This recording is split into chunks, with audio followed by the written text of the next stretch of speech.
ಆತ್ಮೀಯರೇ, ಎಲ್ಲರಿಗೂ ನನ್ನ ನಮಸ್ಕಾರಗಳು. ನಾನು ನಿಮ್ಮ ಜ್ಯೋತಿಷಿ ಶಿವಪ್ರಸಾದ್ ಭಾರದ್ವಾಜ್. ಪ್ರತಿಯೊಬ್ಬ ವ್ಯಕ್ತಿ ಕೂಡ ಜೀವನದಲ್ಲಿ ಕಷ್ಟಗಳು ಅಂತ ಬಂದಾಗ, ಅದು ಹಣಕಾಸಿನ ಸಮಸ್ಯೆ, ಸಾಲದ ಸಮಸ್ಯೆ, ಆರೋಗ್ಯದಲ್ಲಿ ವ್ಯತ್ಯಾಸಗಳು, ಅಥವಾ ಇನ್ನಿತರ ಏನಾದರೂ ಸಾಂಸಾರಿಕವಾಗಿ ಕೌಟುಂಬಿಕವಾಗಿ ಒಂದಷ್ಟು ವಿಚಾರಗಳು ಸಮಸ್ಯೆಗಳು ಅಂತ ಬಂದಾಗ ನಾವು ಜ್ಯೋತಿಷ್ಯರ ಹತ್ತಿರ, ವೈದ್ಯರ ಹತ್ತಿರ, ವಕೀಲರ ಹತ್ತಿರ ಎಲ್ಲ ನಾವು ಓಡಾಡ್ತೇವೆ. ಒಂದಷ್ಟು ಮಾಹಿತಿಗಳನ್ನು ಪಡ್ಕೊಳ್ತೇವೆ. ದೇವಸ್ಥಾನಗಳಿಗೆ ಓಡಾಡ್ತೇವೆ. ಅಲ್ಲಿ ಒಂದಷ್ಟು ನೆಮ್ಮದಿಯನ್ನು ಹುಡುಕತಕ್ಕಂತಹ ಕೆಲಸವನ್ನು ನಾವೆಲ್ಲ ಮಾಡ್ತೇವೆ. ಈ ಸಂದರ್ಭದಲ್ಲಿ ನಮಗೆ ಎಷ್ಟೋ ಸಲ ಸರಿಯಾದಂತಹ ಮಾರ್ಗದರ್ಶನ ಸಿಗಬಹುದು, ಸರಿಯಾದಂತಹ ಒಂದು ಪರಿಹಾರಗಳು, ಚಿಕಿತ್ಸೆಗಳು ಸಿಗಬಹುದು. ಕೆಲವೊಂದು ಸಂದರ್ಭದಲ್ಲಿ ನಮ್ಮ ಸಮಸ್ಯೆಗಳೇ ನಮಗೆ ಅದು ತಪ್ಪು ಹಾದಿಯನ್ನ ತೋರಿಸಿಕೊಂಡು ಇನ್ನಷ್ಟು ಸಮಸ್ಯೆಗಳು ಅದು ಜಟಿಲ ಆಗುವುದಕ್ಕೆ, ನಾವು ಒಂದಷ್ಟು ಜಂಜಾಟದಲ್ಲಿ ಸಿಕ್ಕಿ ಹಾಕಿಕೊಳ್ಳುವ ಹಾಗೆ ಕೂಡ ಆಗಬಹುದು. ಇದೇ ರೀತಿ ಜಾತಕಗಳನ್ನು ವಿಮರ್ಶೆ ಮಾಡಿದಾಗ, ನಮ್ಮ ಒಂದು ಜೀವನದಲ್ಲಿ ಸಮಸ್ಯೆಗಳು ಅಂತ ಬಂದಾಗ, ಜಾತಕಗಳನ್ನು ವಿಮರ್ಶೆ ಮಾಡಿದಾಗ ಪ್ರಮುಖವಾಗಿ ಇವತ್ತು ಮನುಷ್ಯ ಹೆದರ್ಕೊಳ್ತಾ ಇರುವಂಥದ್ದು ಅಥವಾ ಭಯ ಪಡ್ತಾ ಇರುವಂಥದ್ದು ಮುಖ್ಯವಾಗಿ ಒಂದು ಶನಿಯ ವಿಚಾರಕ್ಕೆ ಬೇಕಾಗುತ್ತೆ. ಶನಿ ಗ್ರಹ ಒಂದು ನೈಸರ್ಗಿಕವಾಗಿರುವಂತಹ ಸೂರ್ಯ, ಚಂದ್ರ, ಮಂಗಳ, ಬುಧ, ಗುರು, ಶುಕ್ರ, ರಾಹು, ಕೇತುಗಳು ಅಂತ ಇದ್ದ ಹಾಗೆಯೇ ಶನಿ ಅಂತ ಹೇಳುವುದು ಕೂಡ ಒಂದು ಗ್ರಹ. ಈ ಗ್ರಹನು ಒಬ್ಬ ವ್ಯಕ್ತಿಯ ಜನ್ಮರಾಶಿಯಲ್ಲಿದ್ದಾಗ, ಜನ್ಮರಾಶಿಯ ವ್ಯಯಭಾವದಲ್ಲಿ ಅಂದರೆ ದ್ವಾದಶ ಭಾವದಲ್ಲಿದ್ದಾಗ ಮತ್ತು ಮುಂದಿನ ರಾಶಿಗೆ ಸಂಚಾರ ಮಾಡುವ ಸಂದರ್ಭದಲ್ಲಿ ಅದು ಎರಡೂವರೆ ಒಟ್ಟಿಗೆ 7.5 ವರ್ಷಗಳ ಕಾಲ ನಮ್ಮ ರಾಶಿಯ ವ್ಯಯಭಾವದಲ್ಲಿ, ನಮ್ಮ ರಾಶಿಯಲ್ಲಿ ಮತ್ತು ಮುಂದಿನ ರಾಶಿಯಲ್ಲಿ ಸಂಚಾರ ಮಾಡುವಂತಹ ಕಾಲವನ್ನು ನಾವು ಸಾಡೆ ಸಾತಿ ಅಥವಾ 7.5 ಶನಿ ಅಂತ ಕರೆದ್ರೆ, ನಮ್ಮ ರಾಶಿಯಿಂದ ಚತುರ್ಥ ಭಾವದಲ್ಲಿ ಶನಿ ಮಹಾತ್ಮನಿದ್ದ ಸಂದರ್ಭದಲ್ಲಿ ಅರ್ಧಾಷ್ಟಮ ಶನಿ, ಅದೇ ರೀತಿ ನಮ್ಮ ಜನ್ಮರಾಶಿಯಿಂದ ಪಂಚಮ ಭಾವದಲ್ಲಿ ಇದ್ದ ಸಂದರ್ಭದಲ್ಲಿ ಪಂಚಮದ ಶನಿ, ಅದೇ ರೀತಿ ನಮ್ಮ ಜನ್ಮರಾಶಿಯಿಂದ 8ನೇ ಭಾವದಲ್ಲಿ ಅದು ಗೋಚಾರದಲ್ಲಿ ಸಂಚಾರ ಮಾಡ್ತಾ ಇರುವ ಸಂದರ್ಭದಲ್ಲಿ ಇದನ್ನು ಅಷ್ಟಮ ಶನಿಯ ಸಂದರ್ಭ, ಅಷ್ಟಮ ಶನಿಯ ಒಂದು ಗೋಚಾರ ಫಲಗಳನ್ನು ಹೇಳುವಂತಹ ಸಂದರ್ಭ.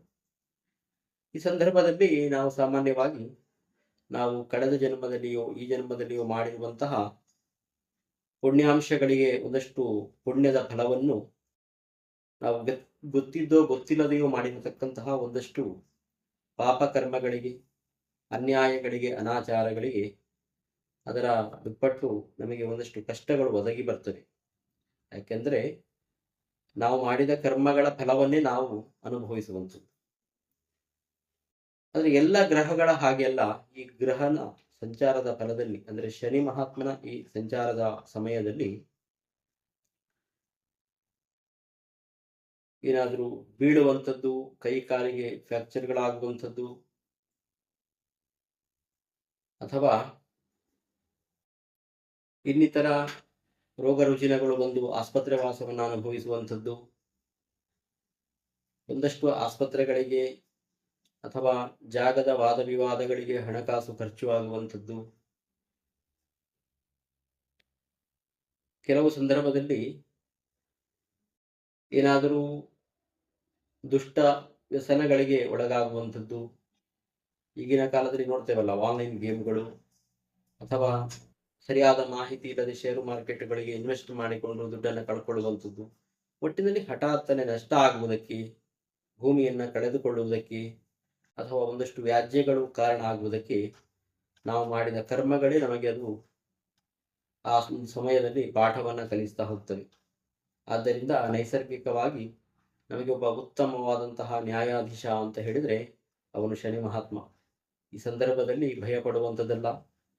ಆ ಅವಧಿಯನ್ನ ಹಾಗೆಯೇ ನಾವು ಬಹಳ ತಾಳ್ಮೆಯಿಂದ ದೇವರ ಅನುಗ್ರಹವನ್ನು ಪಡೆಯುತ್ತಾ, ಅದಕ್ಕೆ ಸಂಬಂಧಪಟ್ಟ ಹಾಗೆ ಒಂದಷ್ಟು ಪರಿಹಾರಗಳನ್ನು ಮಾಡ್ತಾ, ಆಧ್ಯಾತ್ಮಿಕವಾಗಿ ತೊಡಗಿಸಿಕೊಂಡು ಒಂದು ಸನ್ಮಾರ್ಗದಲ್ಲಿ ಸತ್ಕರ್ಮಗಳನ್ನು ಮಾಡ್ತಾ ಹೋಗುವುದರ ಮುಖಾಂತರ ಈ ಶನಿಯ ಅವಧಿಯನ್ನು ನಾವು ಲೀಲಾಜಾಲವಾಗಿ ನಮ್ಮ ಜೀವನದಲ್ಲಿ ಈಜಬಹುದು.